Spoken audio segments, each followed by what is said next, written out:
Have you ever seen a normally calm person completely lose it? Story 1. I remember having these two friends in 5th grade who, at the time, I didn't think considered me their friend. I had been bullied up until 4th grade and moved the summer before 5th. Everyone used to call me annoying and kept their distance during those first 4 years. One day this kid was being mean for no reason, literally just making fun of people and pushing others around. For some reason, he decided I deserved to be punched, so he came from behind me and somehow hit me in the eye. This happened at recess, mind you. When I got back to class, these two tall kids, one girl and one boy, saw that I had a bruised eye and had been crying. The moment they had the chance, they came over and asked me in an angry tone, "Who hurt you?" I remember thinking, oh no, I can't let them know who did it. They'll hurt him.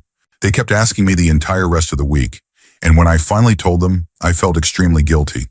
These two had asked me for help a few times in class, we talked occasionally, and I sometimes gave them parts of my lunch that I didn't want but they liked.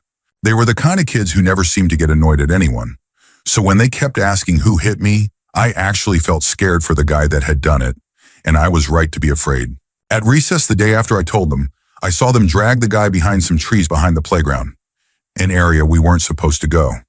I couldn't see what they did, but before recess ended, the kid who hit me returned with those two right behind him. He apologized to me, and I could tell he had been crying. I told him it was fine, and the two kids let him go. After he left, I asked them why they did that. They said, because he hurt our friend, and will do it again if he tries hitting you again. I felt like crying after they said that, but held back my tears. For the rest of 5th grade and all of middle school, they stayed close to me. Anyone who even seemed like they might start trouble with me was chased away by them. If I could find those two again and thank them, I would do it 1,000,000 times. They were the very first people who got angry on my behalf and actually stood by me. Story 2. When I was in my late teens, I was financially irresponsible and borrowed money from my grandparents to move out of my mom's house. We made a plan on how I would pay it back in installments, and I only missed 2 payments. Each time I called my granddad and asked if it was okay. He was always cool about it. One day, though, I got a call from him, and he was livid. He was screaming at me on the phone, and I could hear my grandmother crying in the background. It was the angriest I've ever heard anyone, and I was terrified. He wanted to know why I hadn't made the payment that month, but I was sure I had. Turns out I had accidentally set the automated payment to be drawn from the wrong account, and it hadn't gone through. It was an honest mistake on my part, and I explained that to him. I transferred the money immediately, and he instantly calmed down. I later found out that he had become an alcoholic after he quit smoking, and he would talk to my grandmother like that regularly when no one else was around. Story 3. This is not my story, but my dad's. Growing up, his best friend Leif was a quiet, shy guy who was a bit socially awkward. In school, he wasn't physically bullied, but one kid teased him constantly. This would have been in the late 1950s or early 1960s, so kids were expected to just tough it out. My dad would usually confront the bully, but one day a girl ran up to him and said that Leif and the kid were fighting. My dad ran over to help Leif, but when he broke through the circle of students, he found the bully flat on his back with Leif sitting on his chest, holding him by the ears and smashing his head into the pavement over and over. My dad tackled Leif, wrestled him to the ground, and screamed at him, asking what he was doing. What stayed with me from that story was how my dad described it. It was like there was nothing in there. I felt like I could see the back of his skull through his eyes. Luckily, they were just kids, so the damage was serious but limited. The bully escaped with stitches and a concussion, and Leif had to talk to the school psychologist. My dad and Leif remained best friends, and when I met him as an adult, he was still quiet but much less shy and awkward. Story 4. My dad is the most mild-mannered person I have ever met. He's the most composed, level-headed man I know. I once saw him trip in our garage and land in a bucket of nails and screws, ending up with one lodged into his kneecap. He looked over at me and said, "Don't tell your mom, she'll overreact," while grabbing a pair of pliers and pulling it out himself. But when something happened to my special needs brother, he would get a sparkle in his eye that could scare a Navy SEAL. When I was 8 years old, my parents took my brother and me to eat at a restaurant, which was a big deal at the time. My brother had recently been diagnosed with a degenerative physical health issue, and medical bills were piling up. On top of that, my dad had lost his job after getting decompression sickness from a work dive. We went to our favorite Mexican restaurant in town and parked in the handicapped spot closest to the door. I remember having a lighthearted evening. I could see my parents' stress fade as we listened to funny stories and enjoyed a rare night filled with laughter. Looking back, I now realize this dinner was a big financial sacrifice so we could have a normal family night. When we left the restaurant, we found a car parked in the yellow striped zone next to our van. It wasn't a parking space, but the driver had left their car there anyway. Normally, this might not be a big deal, but my brother was in a wheelchair, and we had a manual folding ramp, not one of those hydraulic lifts. It was a busy Friday night, and my parents didn't feel comfortable backing into the street to load him. So my dad went inside to ask the manager to find the car owner. When he came back out, he had a look I had never seen before. Focused, determined, and furious. He told my mom to get in the car. She jumped in and said, okay, in a tone that said she knew something was about to happen. Then he turned to me and said, watch this. He unfolded the ramp and slammed it on the roof of the car parked next to us.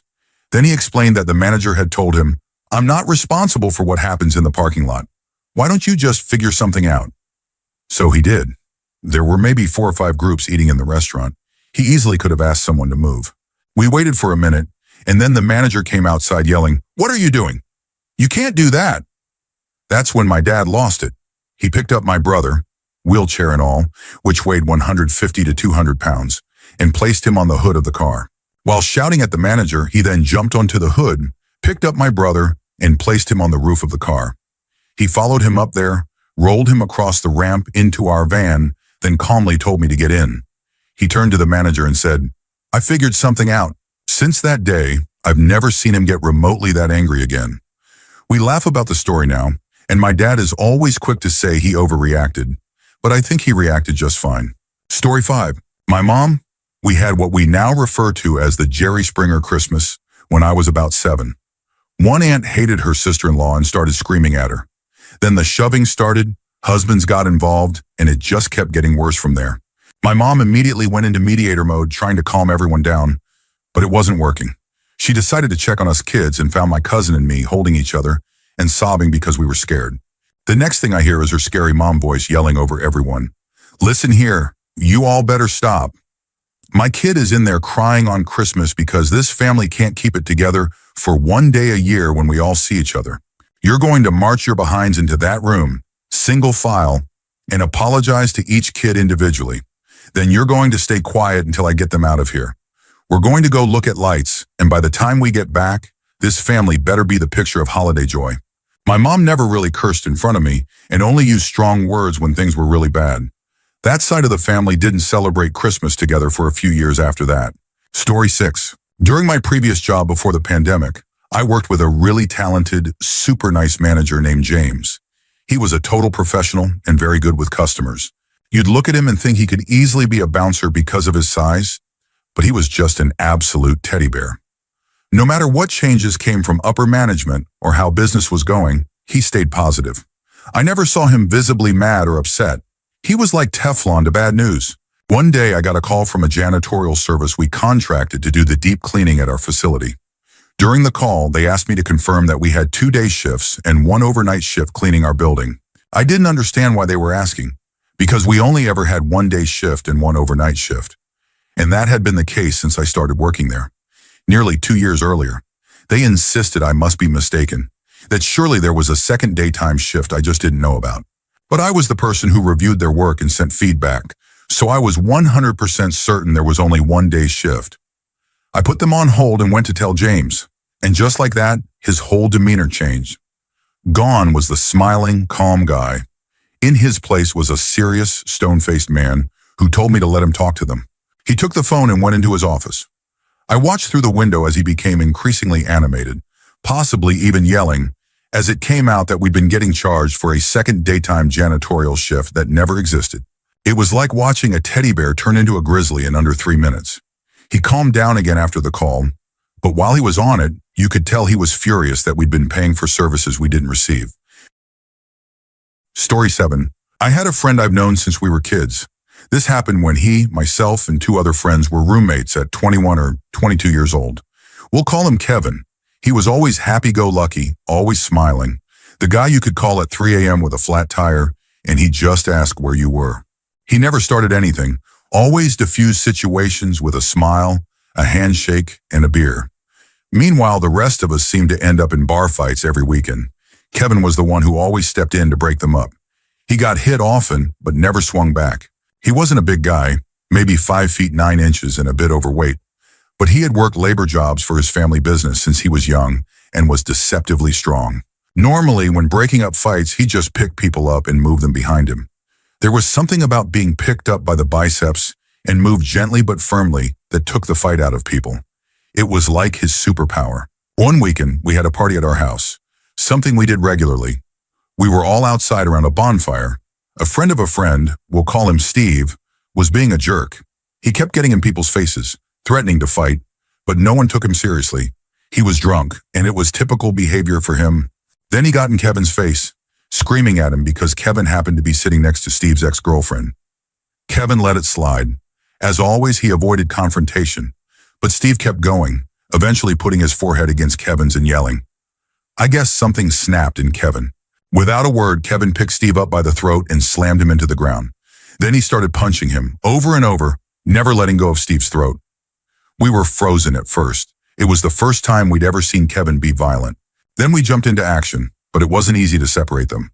2 of us had to pull on Steve's legs, 2 on Kevin, and another had to pry Kevin's hand off Steve's neck. The whole thing lasted maybe 20 seconds, but Kevin never stopped swinging. Once separated, Kevin immediately snapped out of it and started apologizing. First to Steve, then to everyone else. He even brought Steve a wet rag and an ice pack. He kept apologizing for ruining the party. We told him he didn't. Fights weren't unusual for us. Since that night, I've only seen Kevin snap once more. A guy sucker punched our friend at a bar patio while we were just chatting. That guy ended up with a handprint on his throat and 2 black eyes. Again, it took multiple people to pull Kevin off. Our always smiling Kevin had a side to him that was genuinely frightening when he stopped smiling. Story 8. I've been in the U.S. Coast Guard for a few years now, and along the way, I met a really calm guy. We'll call him Joe. Joe had a wife and 2 daughters. He's soft-spoken but authoritative when he needs to be, always nice to others and worked hard. Then there was another worker. We'll call her Jill. Jill was on a power trip, loud, disrespectful to lower-ranking members, constantly bragging about her, clearly made-up sea stories, and what we call a blue falcon. I could go on for days about her. One day, Joe and his crew were out on a rescue case for over 6 hours through the night. They got back to the station around 2 or 3 a.m. They were so exhausted they collapsed on the couches in the lounge, which was connected to the training room, separated only by a folding partition wall. Someone had placed a sign on the door that said, "Crew is sleeping from late night case. Do not disturb." At 7:30 a.m., Jill completely ignored the sign, busted into the room, turned on all the lights and started loudly talking and laughing. She launched into one of her usual stories that began with, "So when I was stationed," suddenly Joe shot up from the couch like a rocket. He started walking toward the partition, muttering under his breath, "Seriously?" There's a note on the door. He started pulling the partition shut, yanking it furiously across the 20-foot-long track. Jill just stood there watching. Right before the wall closed, she said, "I can leave if you want." And without hesitation, Joe shouted, "That's what the door's for." Then he slammed the partition shut and laid back down. No one said a word, but I think everyone gained a little more respect for Joe that day.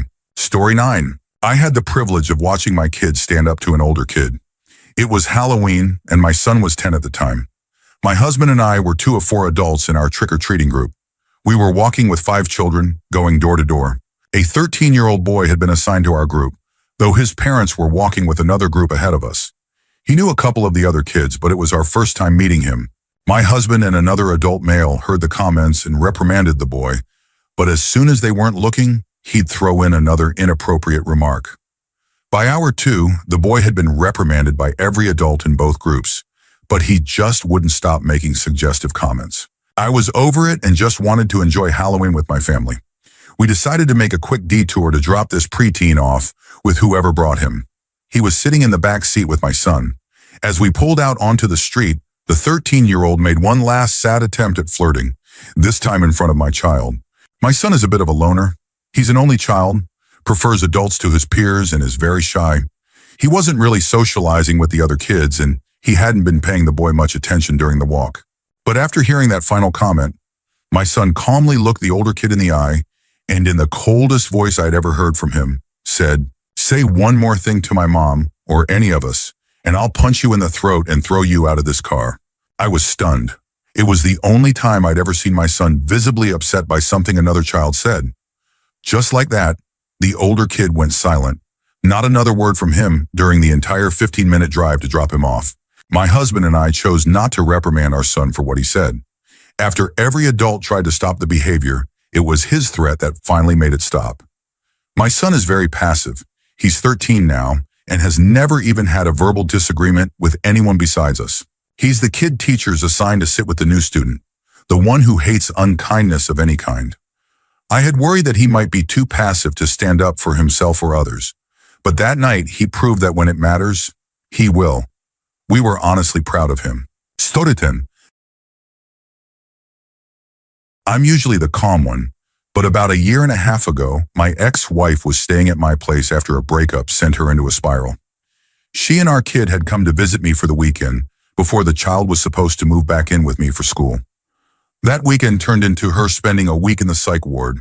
I sat with her in the ER for 8 hours, started a new job the very next morning, visited her whenever she asked, and helped our kid do online school from a fast food restaurant because we didn't have Wi-Fi at the house. She ended up staying with me for 2 months. I literally slept on a pallet on my own floor so she could have my bed. All that stress eventually exploded into an argument. She called me stupid or something along those lines, knowing full well that I'm sensitive about my intelligence. I completely lost it. I started yelling back at her, so angry I was shaking. My throat hurt from how loud I got, and for a split second, I felt the urge to hit her. I didn't, of course, but even having that thought scared me. I've never felt the urge to physically hurt someone before. I'm the kind of man whose own mother didn't hear him raise his voice until he was 25. That moment shook me. Story 11. I had a law teacher in a high school. She was super cool, always calm. She had been a successful lawyer before switching careers, and you could tell from the way she carried herself. There was an energy around her that made it clear you shouldn't mess with her, but she never abused that power. She never showed off, never raised her voice, never lost her patience, and never made rude comments to students. Everyone respected her, except for one girl. This girl was the typical class bully. Everyone was tired of her, but no one could really do anything because of the sly, passive-aggressive way she insulted people. She would phrase things as just opinions and act innocent. One day she was bad-mouthing the teacher in the middle of class, pretending to whisper to a friend, but loud enough for everyone to hear. I don't remember exactly what she said, but it was something crude about the teacher's appearance. The teacher walked through the classroom like she hadn't heard it. The girl and her friend giggled, thinking they got away with it. Then the teacher quietly stopped behind her, put her hands on the girl's shoulders, and whispered, just like the girl had been doing, "Get out." The girl froze. You could see from her face that she realized she had finally pushed it too far. She even went a bit pale. When she didn't move right away, the teacher calmly added, "Now." We don't know exactly what happened next, but the girl was suspended after that. Story 12. I'm probably not the calmest person in general, but I usually keep it together in work environments. A couple of years ago, I was working as a waitress and quickly moved into a sort of lead role, acting as the link between the kitchen and the service area. I was responsible for making sure dishes came out on time and were correct, and I also gave out service assignments like refilling drinks. There was this one guy who had only worked there for a few weeks. He had a reputation for refusing to do any task he didn't want to. He'd make excuses and avoid work constantly. On top of that, he had been caught smoking pot inside the kitchen area twice, and somehow still wasn't fired. One particularly busy night, I calmly asked him several times to refill the drinks. He blatantly refused. That's when I lost it. We ended up in a shouting match right there on the floor. One of the cooks had to step in and calm me down. The next day, the guy was finally fired. After that, everything went back to normal. Story 13. My mom is the disgustingly cheerful type. She's literally always smiling or laughing, and any negativity that comes her way, she'll counter with positivity. I'm a pretty positive person, but her level of optimism has always gotten on my nerves. Okay, so that's the kind of person she is, and here's a story about her. My parents were always helpful to friends or family in need. My brother married a woman who had something like 9 kids, many of them adults or teenagers, so he didn't have to take care of a bunch of little kids or anything. One of her kids got out of jail. He was 17 or 18, I think, and needed a place to stay. My parents agreed to let him live with us. He was a former gang member, and once his gang found out he'd been released and was avoiding them, they took it as a sign that he either snitched or was trying to leave the gang.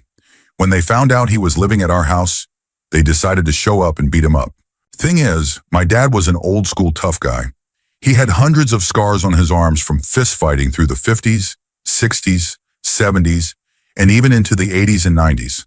My mom, the always sunny one, had been with him long enough to know what to do when things went down around him. So these guys knock on the door. When my dad answers, they just barge right in and blow past him. I was in the back of the house in my bedroom, and Danny, the kid, was in the middle of the house in his room. Two of the guys bust in and start attacking him.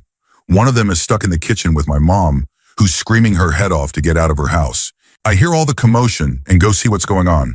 By the time I get there, here's what I see. My dad has gone to the middle bedroom, opened the door, and instead of going in to help Danny, he yells, "Hey, call the cops. I'm locking this door on these guys." Then he waits a few seconds, opens the door again, and I come in behind him to see that one guy has already jumped out the window. The other one is struggling to do the same, and my dad strolls over and kicks him hard, sending him flying out the window too. That window was about 8 or 9 feet off the ground, and there was a cement pad beneath it. Wild. I keep going down the hall to check on my mom, and there's this guy who must be like 6 feet 7 inches squared up in the kitchen, facing off with my mom, who is 4 feet 11 inches. She's not scared or backing down. Nope. She's jumping into the air and hitting him square in the jaw over and over. Every time she lands, she's jumping again, like she's on a pogo stick, and every single punch lands. The guy is stumbling backwards, eyes closed, trying to get away. She completely pummeled him. Funniest thing I've ever seen her do, looked like a cartoon. Finally, the guy bolts out the door, and my mom yells after him, "Told you to get out of my house, punk. Come back and see what happens." Story 14. At the risk of tooting my own horn, I think I've been that guy. I'm not completely calm. I can get sharp with people, but I'm usually the mediator and organizer in my friend groups. If people fight, I'm the one helping them make up. That kind of thing. Years ago, I threw a small party, about 10 people, and invited friends from different circles. Everyone knew me well, but some were meeting each other for the first time. The next day, one of my friends came to me and told me that another guest had been solely aggressive, let's say. He took no for an answer in the end, but even with alcohol as an excuse, he got too pushy and handsy and made her feel afraid. She even gave him her phone number just to get him to back off. I lost it. I didn't explode. I actually remember feeling cold all over. I managed to talk her through it, apologized for not noticing, and asked what she wanted to do next. After hearing her out, I called the other friend and told him I was coming over. When I got there, he was fumbling around getting ready for work, but the moment he saw me, his whole demeanor changed. I don't know what I look like, but I still felt that same cold anger. I told him flat out that he made a woman afraid the night before and that he was going to delete her phone number right now in front of me. I also told him he needed to take a hard look at how he treats women. The conversation was short but intense. Then I left. I'm happy to say the aftermath was as positive as anyone could reasonably hope. My female friend never saw him again, and I never tried to reconnect them. My male friend, who is still a friend, took it seriously. We never talked about it in depth, but years later, also while drinking, he thanked me for helping him get his act together. His expression said it all. I've never been that angry since. It was a strangely powerful moment, but I'd rather not ever feel that way again. Story 15. I haven't witnessed it because I was the person. Back then, I was the type to swallow my anger and sadness instead of speaking up. I tried to solve all my problems in my own head because I didn't want to bother anyone. Needless to say, my mental health wasn't great, but I always tried to be nice to people, partly to get them to like me. One of my coworkers, who was about 10 years older than me, worked night shifts with me. She always took it personally when I was in a bad mood, but when I was upset, I would just be quiet and keep to myself. I still did my job. She didn't like that though, and without me asking, she'd always start helping me with tasks, especially after she finished her own. It might sound petty, but we got production samples every hour, and I like spacing out the tasks during the night shift to make time pass faster. One night she was passive-aggressive the whole shift, and I had a massive headache. Eventually she started yelling, saying I was selfish and that I should speak up if I had a problem with her. That set me off. I was already dealing with so much, and I just snapped. I yelled back that not everything in my life was about her, that she wasn't my top priority, and that I had other problems. I reminded her that I'd told her before I didn't want to talk about them, and all I wanted was to be left alone. Normally, if someone catches me off guard like that, I start crying right away. But this time, I didn't. I was so angry that I didn't cry. Instead, she did. I didn't insult her or call her names, but something about what I said made her cry. She ran to the bathroom and locked herself in. I guess she expected me to just take it and apologize. She didn't expect me to fight back. Story 16. I run a lot of D&D games, and I used to run them with a mix of friends and acquaintances. One of the players was genuinely mentally challenged and fully convinced she was beyond other people. I once saw her try to summon a fireball like a Dark Souls character because she was sure you could do it if you just tried hard enough. She was a consistent problem in my games for over a year, but since she was the girlfriend of another player, I gave her an extra long leash on her behavior. Halfway through a game where she had been obstructing and annoying everyone, we stopped for lunch. One of my buddies offered to buy pizza, since most of us were broke and jobless at the time. He asked the boyfriend to handle it as we were playing at their house, and we expected to get the usual pizza. But here's the thing. She hated me, and I hate mushrooms, so she offered to handle the order herself.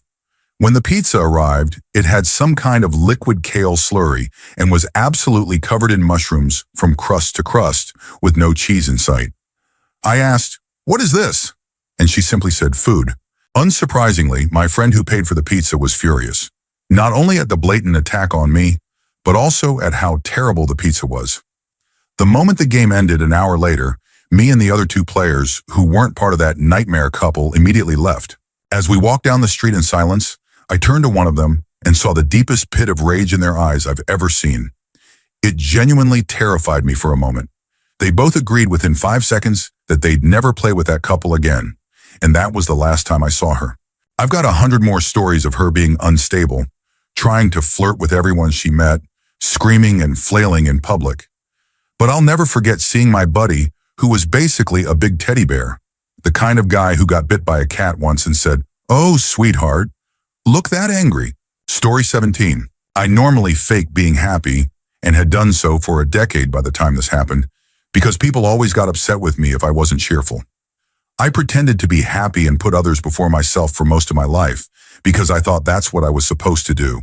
One day when I was 16, something finally snapped.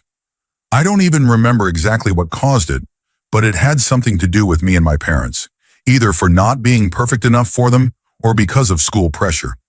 Suddenly, all of the emotions I had been repressing for years came rushing out. It was honestly like a dam bursting. I completely lost it because I was so done. I remember thinking how unfair it was that my parents could scream, cry, or be upset, but I wasn't allowed to express anything. I finally realized how one-sided that was. I got so angry that I started crying because every bottled-up feeling came out at once. I was screaming at the top of my lungs. I still remember how surprised my parents looked, from me being quiet and near tears to suddenly yelling in pure rage. Then I just walked into my room, closed the door, and kept crying. I felt horrible for what I had done. I truly felt like a terrible person for expressing how I felt to my own parents. I cried for a long time and went to sleep that night with a pounding stress migraine. Story 18. Not proud of it, but I went off on a 16-year-old coworker about a year ago. The kid had just started and told us he was going to a culinary high school. Didn't know those existed. He walked into the deli and said, and I quote, "I'm overqualified for this because I already know everything." Then he proceeded to be absolutely terrible at the job while constantly trying to impress us with his random food service trivia. After weeks of this behavior, we were in the break room after work when he casually mentioned to me and another coworker that a third coworker was kind of a jerk because she was always on his case. That's when I lost it. I've been at that job longer than he's been alive, and that third coworker has been there for half his lifetime too. And yet, he treated us all like we were clueless because he came from a fancy school. So I started listing everything he'd messed up. Item codes, customer orders, way too many bathroom breaks, his inability to wash dishes properly. He just rinsed them. On and on. I finally got control of myself and told him I knew his dad was waiting outside and that he should just go. I was honestly surprised I didn't get written up. Even more surprising, the kid kept working with us for another year. He recently left for a job in an actual restaurant kitchen, And given that he barely reached acceptable status with us after a full year, I can only imagine he's having a tough time where he is now. Story 19. There was a boy in my class who was kind of quiet and not fully accepted by the other boys. Sometimes during group assignments, he'd try to play the clown to get attention, which I found annoying. Another boy, who was more accepted, got there by constantly insulting the girls, so I really didn't like him. One time, the quiet boy was sitting next to someone the insulter wanted to sit next to. He kept trying to convince the quiet boy to switch seats, and eventually several other boys joined in. They all pressured him to move, and it got to the point where the quiet boy was on the verge of tears. You'd think he would be the one to snap, but no. It was our normally calm teacher who blew up. He started shouting loudly about how bullying wasn't acceptable and was so forceful that even the insulter started crying. He actually said he would never bully anyone because he himself was being bullied by the other boys. After that, the teacher spoke privately with both the quiet boy and the insulter. He also had a conversation with the whole class about bullying and why it's never okay. As one of the girls in class, I'm still not sure whether the insulter was actually being bullied or if he just said that in the heat of the moment. All I know is, after everything he'd said about me and the other girls, it was satisfying to see him cry for once. Story 20. In a private middle school, we had a kind and cheerful bodybuilder who was our religion teacher. He was the absolute nicest guy, basically the epitome of a cool and caring pastor who genuinely loved his students. He seemed like someone who had never raised his voice in his life. He had spent most of the week getting our entire grade to sign the border of what was going to be a frame class picture. Everyone was supposed to sign their names super small so we could all fit. He was about 80% finished and only had 2 days left in the school year. Then the class clown decided to sign his name across the entire bottom of the border in huge letters. It was completely disrespectful, and it ruined everything. Our teacher had already been dealing with a lot that week, and this was the final straw. Watching the barely controlled rage on this normally giant teddy bear of a man as he tried to figure out how he was going to get hundreds of students to re-sign a new border, with summer break just days away, was terrifying. It was like his brain short-circuited. He crushed an expo marker in his hand without even realizing it. The room went completely silent. You could hear a pin drop, and the kid who vandalized the photo looked like he was about to cry. Story 21. My buddy and I were in the boss's office one day at work. He and I were the top guys on our shift. Not bragging, that's just how it was. Most of the other techs were poor performers who had worn down our boss's patience over the years. He was just tired of dealing with their excuses. They called out often, made things up, and never faced any real consequences. As a result, the boss stopped disciplining them altogether. They got away with everything. My buddy and I were frustrated, but we focused on our work and tried to let it slide. This dynamic had gone on for years. Unfortunately, it meant our boss expected us to always be available. We couldn't take days off because the underperforming guys would always take the vacation slots first. It was a regular occurrence. My buddy and I would want to take a half day to attend a concert or something, but the boss would say no. It was incredibly unfair, and over time, resentment built up. One day, a former coworker called and invited us to visit him at his new job and get a tour of the data center at a very well-known social media company. We were excited. I knew our boss wouldn't approve, but we asked anyway. He gave us the same excuses and denied our request. What happened next, I honestly don't fully remember.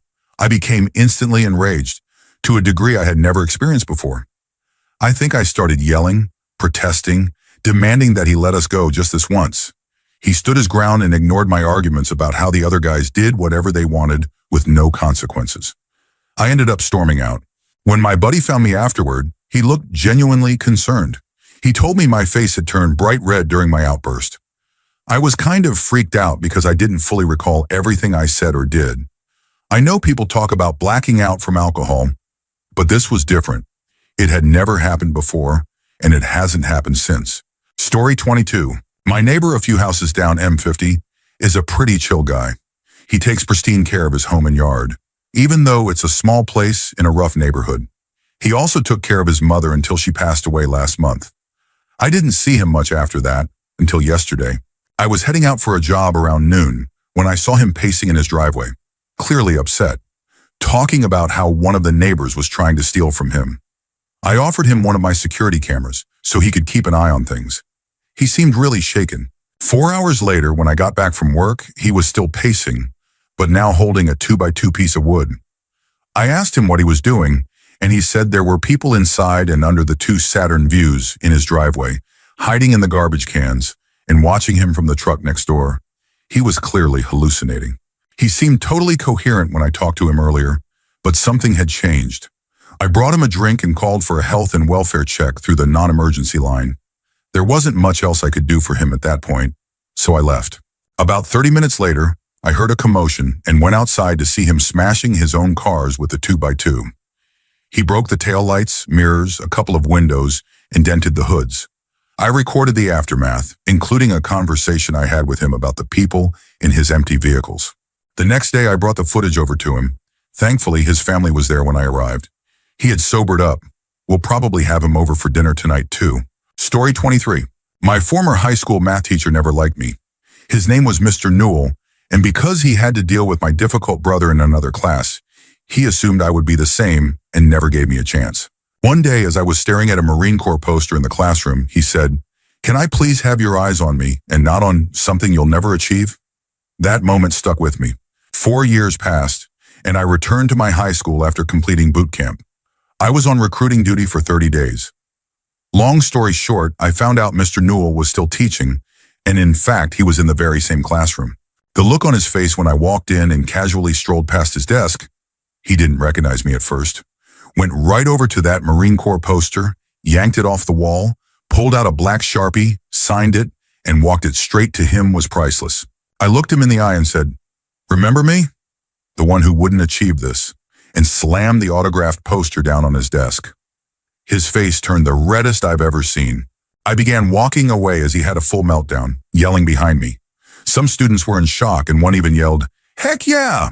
There was another Marine poster by the door, which I also took down, telling him he didn't deserve to have it. Before I made it out to the quad, I was stopped by 4 school security guards. I'm not a big guy at all.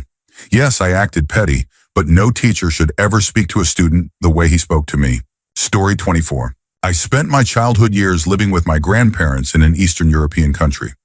Growing up in the countryside, my grandfather taught me all kinds of practical skills: how to chop a chicken's head off, how to butcher a pig, how to cut grass with a scythe, how to ride a horse, how to chop wood for the fireplace.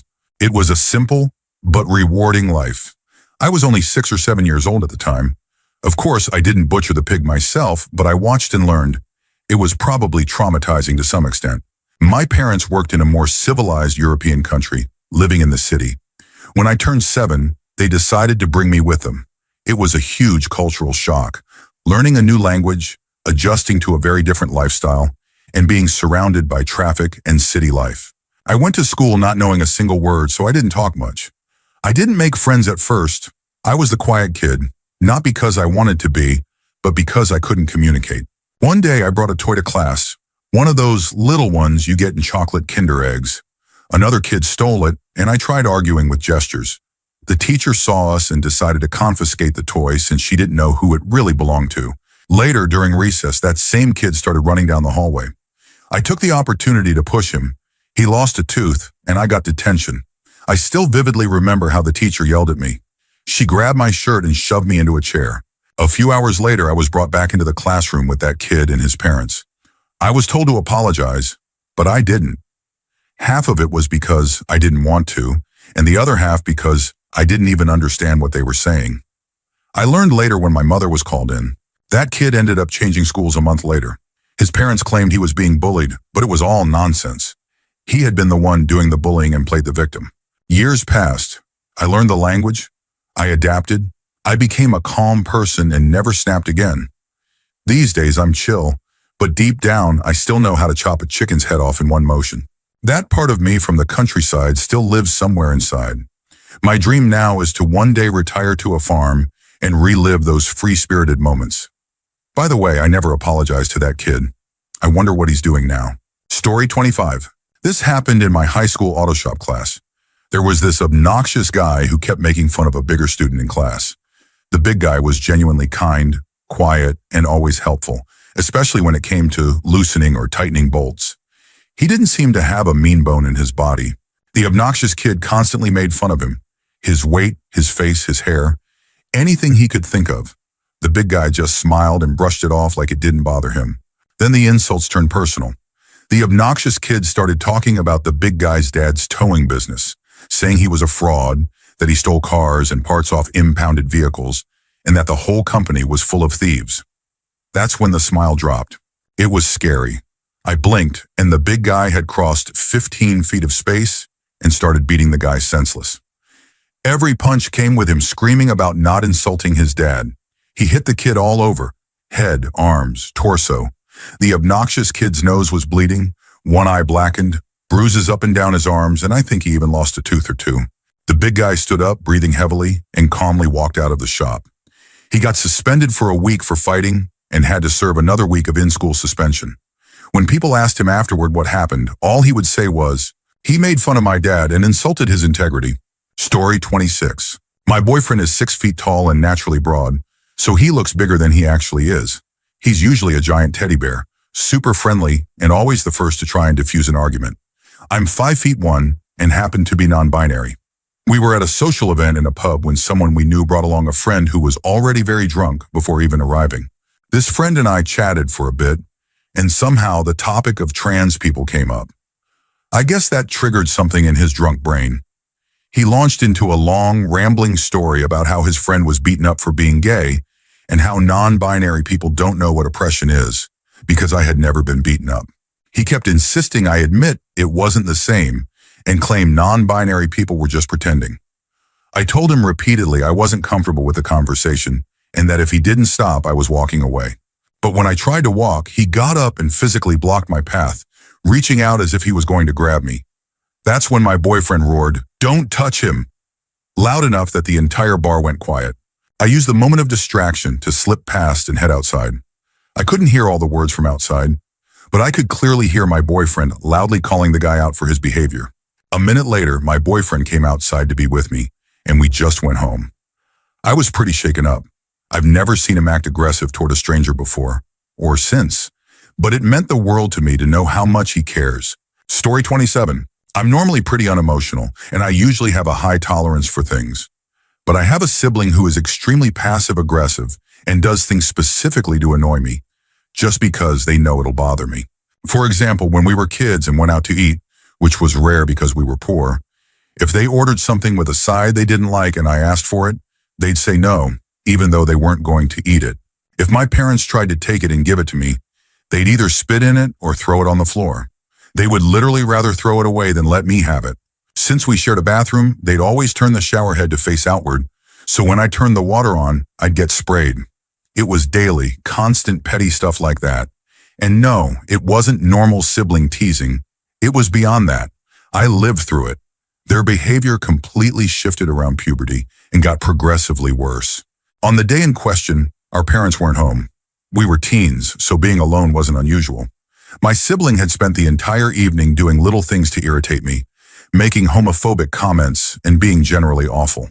During dinner, I got up to grab something from the kitchen, and when I came back, they had taken my seat, even though my plate and glass were there. I asked them to move. They refused. We argued. More remarks. I don't remember the full argument. What I do remember was the rush of adrenaline from getting so angry, followed by a strange calm. I went silent and just stared at them. Then I walked into the kitchen, saw one of our parents' large paintbrushes in the sink, picked it up, walked back into the living room, and hit my sibling over the head with it. I don't remember the actual act of hitting them, just stopping when I saw a drop of blood hit the TV. I wiped it off and sat back down to finish my dinner while they ran to their room. It's scary to think that if something more dangerous had been within reach, they could have been seriously injured. As it was, they only had a bump and some minor bleeding. Nothing serious. My parents never punished me for it, maybe because I had been begging them for years to send my sibling to a psychiatrist, and they refused. Their behavior only got worse after that. I eventually cut off all contact with them and have basically disowned them. Nothing like that has happened since. Story 28. My high school biology teacher was probably my favorite teacher. She was laid back, made class enjoyable, and never got angry. At worst, she could be a little sarcastic, but she never raised her voice. One day, she passed out permission slips, probably for dissecting a pig, and told us to have our parents sign and return them. Then in the same class, this one guy, who must have been out of it or something, walked right up to her mid-lecture and handed her the permission slip, already signed. She had just handed it out 5 minutes earlier. It was the most absurd attempt at faking a parent's signature I've ever seen. She immediately started yelling at him, and the rest of us were trying not to laugh. The guy even insisted the signature was legit and that he hadn't forged it. My guess is that, in his foggy state of mind, he thought the slip was an old one and just filled it out without thinking. The teacher didn't hold back. She essentially called him out in loud but school-appropriate terms, saying it was the dumbest thing she had ever seen a student do. She pointed out how ridiculous it was to try and fake something in front of the entire class. Less than 5 minutes after it was handed out, she told him he wouldn't be participating in the dissection unit and made it clear that she'd be speaking to his parents and the principal. That was the only time I ever saw her lose her temper. And honestly, I understood.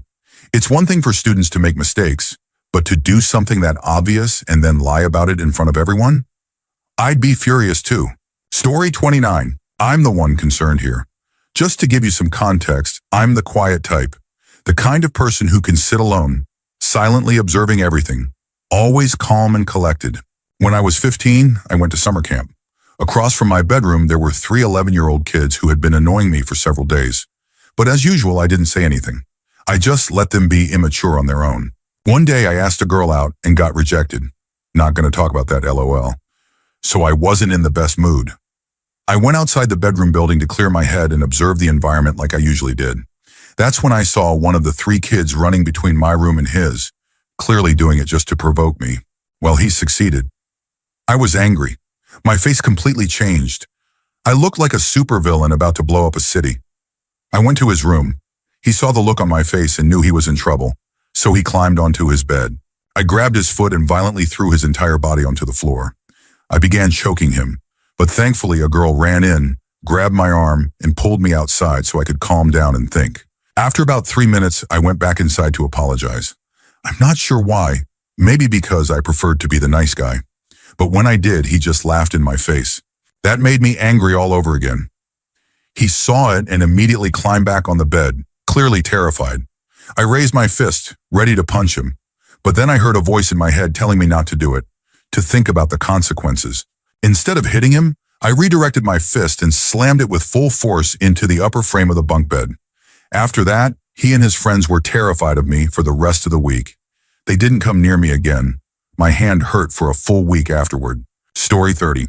My boyfriend of 4 years, the father of my child, has always been calm and caring. One of the things that made me fall for him was how level-headed he was. He never made a fuss about anything. Early in our relationship, we went to a party where I met some of his friends for the first time. I introduced myself and had a few conversations with people. At one point, one of my friends came up to me, pulled me aside, gave me a hug, and asked how I was doing. Over my friend's shoulder, I saw one of my boyfriend's friends whisper something to him, and immediately his expression changed from proud and happy to something else entirely. He grabbed the guy by the shoulder and dragged him outside. I was confused and a little worried, so I told my friend I was going to follow them. Outside, my boyfriend was shouting things like, "Don't ever talk about her that way, and you don't know her." His friend laughed and screamed back, "She's a slur, can't you tell? And she's way too good looking for you. You should let me have her instead." That's when my boyfriend lost it. He started punching his friend in the face, shoved him to the ground, and just snapped. I stood there in shock. People who were outside smoking ran over and pulled him off. After a few minutes, they managed to separate them. I told him I wanted to leave because I didn't feel comfortable anymore. But my boyfriend, now calm again, simply told his friend to leave, and he did. We went back inside. To this day, my boyfriend refuses to tell me what that guy whispered to him. We've never seen that friend again, although I've spotted him in passing a couple of times. He won't even make eye contact. My boyfriend has never lost his temper like that again. When I later told his other friends what happened, they couldn't believe it. Story 31. Yeah, that guy was me. And honestly, it's happened more than once. But this particular incident was the most recent and probably the most memorable. When I was in college, there was one class where I got along with everyone except for these 2 class clown types who sat in the row behind me. They'd constantly goof off, making dumb noises and laughing at their own jokes like they were comedy geniuses. It got old real fast. We hated each other. There were multiple verbal confrontations. Once I told them people like them shouldn't be allowed to reproduce. Another time, I said the best part of them ended up as a stain on their mother's mattress. Usually things would end there. But after we were put together for a group project and I ended up doing 80% of the work, I'd had enough. I made sure my name was first and in bold on the final report, just so there'd be no mistake. Then came the day I finally snapped. I walked into class and saw them playing with this buzzer that made a loud bell sound. One of them thought it would be hilarious to set it off right next to my ear. I don't know what it was about that moment, but I immediately slapped it out of his hand and yelled at them to knock it off with that stupid bell. I'm not sure what happened to the buzzer, or the rest of the lesson for that matter, because I was too angry to care. The teacher made up some excuse to have me stay behind and asked if I wanted to report it to the school board that handles harassment. I said yes. A few days later, I had a meeting with the head of year. I explained everything and brought a friend as a witness. He shared a class with one of the two guys and confirmed how awful they were. Not long after, the two were pulled out of class for a meeting. When they returned, they were completely silent for the rest of the lesson. Unfortunately, their nonsense didn't stop entirely, but they never targeted me again. I don't know if they figured out I was the one who reported them. Teachers kept it anonymous, though I'm sure they could guess. I honestly didn't care. I also found out they mocked the whole incident in our class group chat. That completely backfired, killed the group chat and whatever goodwill anyone still had for them. Story 32. My husband happened to be with me one day while I was driving around, running errands. We lived in one of the top 10 worst cities for driving in the country, and our specific area ranked in the top 5 of that list. Anyway, this guy was driving like an absolute maniac, cutting people off left and right. When he nearly caused an accident with me, I honked at him. He slowed down next to me, and I could already tell he was going to start something. I was ready. I've dealt with people like that before. They're all bark, no bite. I rolled my window down, ready to exchange words. He was already screaming at me, calling me names, some much worse than just bitch. That's when my normally calm, rational, intellectual, and insanely patient husband completely lost it. He was ready to climb over me to get to this guy. I have never in my life seen that vein pop in his forehead, nor had I ever heard the things he shouted at this man. He was yelling at him to pull over. He was yelling at me to pull over. The other guy was big, but my husband is tall and looks deceptively tough. And in that moment, with all that anger, he looked absolutely terrifying. The other guy hesitated, then peeled away without another word. I ended up pulling over anyway, just to help my husband calm down. It took him a minute, and he was just as surprised by his reaction as I was. He knew I had been in situations like that before, but this was the first time he'd actually witnessed it. Hearing someone insult me like that was too much for him to ignore. It was wild. After more than 15 years together, I saw a side of him I'd never seen before. Story 33. I own a 2002 Harley-Davidson Electric Glide, and at the beginning of the year, I took it to a shop, recommended by a former friend, for some major repairs.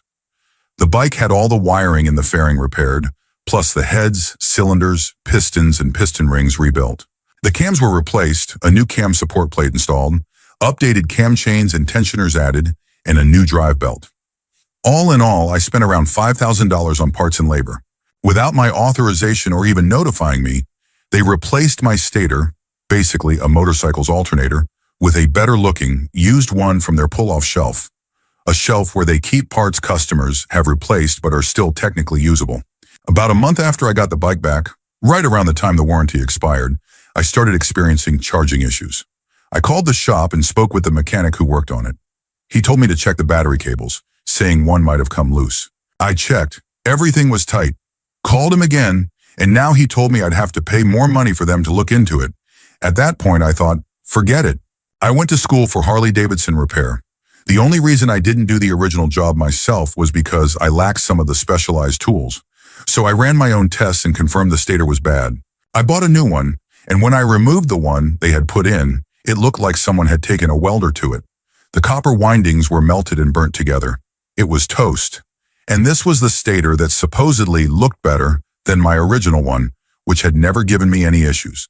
I finished the repairs myself and then posted about the situation on Facebook. Just a factual rundown of everything that happened. I listed all the work they did and made it clear that the unauthorized stator replacement was the only issue. I simply said I wouldn't recommend the shop. Then my former friend, the one who vouched for the shop, completely lost it. Even though he had nothing to do with the work itself, he started blowing up my phone, saying the owner and mechanic were calling him nonstop, demanding that he talk to me, get the post removed, and threatening legal action and even physical violence. Side note, I literally just posted a detailed, honest review, like a Yelp post, saying what happened and why I was unhappy with the stator part.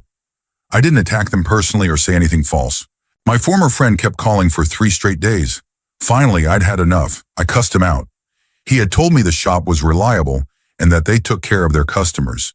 But after seeing the condition of that better-looking stator, I knew they had tried to scam me for more money.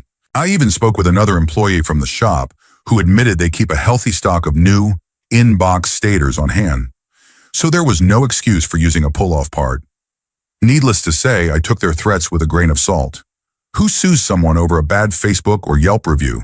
Story 34. I'm a qualified range safety officer, and I happen to be quite young, around 24, at a center where most instructors are 40 plus. I usually get assigned the younger group since kids tend to pay more attention to someone closer to their age. The older instructors are more than happy to handle adult groups or assist me when needed. Over time, I've developed a fun, engaging teaching style that works well with kids. I'm also not known for raising my voice, ever.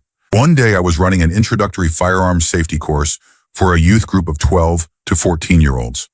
Never in my life had I encountered such an unruly group, constantly shouting, wrestling, playing music from their phones. They were out of control. Somehow I managed to get them to quiet down long enough for the safety briefing. Barely. Then I brought the first 4 up to the firing line. I had them seated with our .22 rimfire rifles. We weren't even going near full-bore firearms for another few weeks. One of the kids, after taking 3 shots, stood up and turned completely around to talk to his friend, while still holding the rifle.